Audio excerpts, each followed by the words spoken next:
Good morning, welcome to doctor Sherin Lyons garden. இன்றைக்கி நிறைய தோட்ட வேலை இருக்குது. குறிப்பாக இந்த டெசர்ட் பிளான்ட் எல்லாம் நல்ல வெயில் வர மாதிரி ஆர்கனைஸ் பண்ணணும்.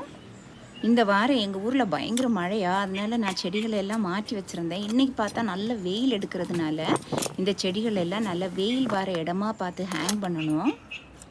இந்த மாதிரி நாங்கள் வாலில் ஒரு வெர்டிக்கல் கார்டன் செட்டப் பண்ணியிருக்கோம். ஸோ அதில் எல்லாம் இந்த செடிகளை எடுத்து அரேஞ்ச் பண்ண போகிறேன்னா, இந்த செடிகளுக்கு தண்ணியே ஊற்ற வேண்டாம், நல்ல வெயில் தேவை.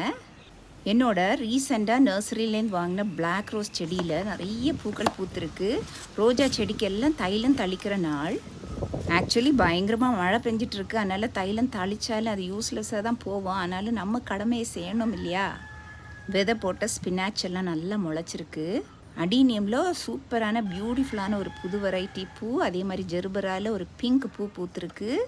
நாட்டு ரோஜாவில் நிறைய பூக்கள் இருக்குது. நாட்டு ரோஜா பூவை நான் விடவே மாட்டேன், அப்படியே பத்திரப்படுத்திடுவேன்.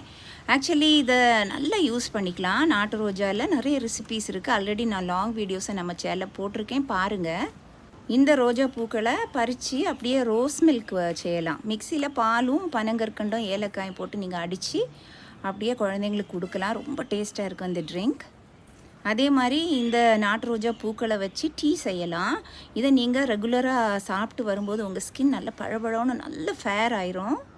எதைகளை காய வச்சு பொடி பண்ணி ஃபேஸ் பேக்காகவும் யூஸ் பண்ணலாம்.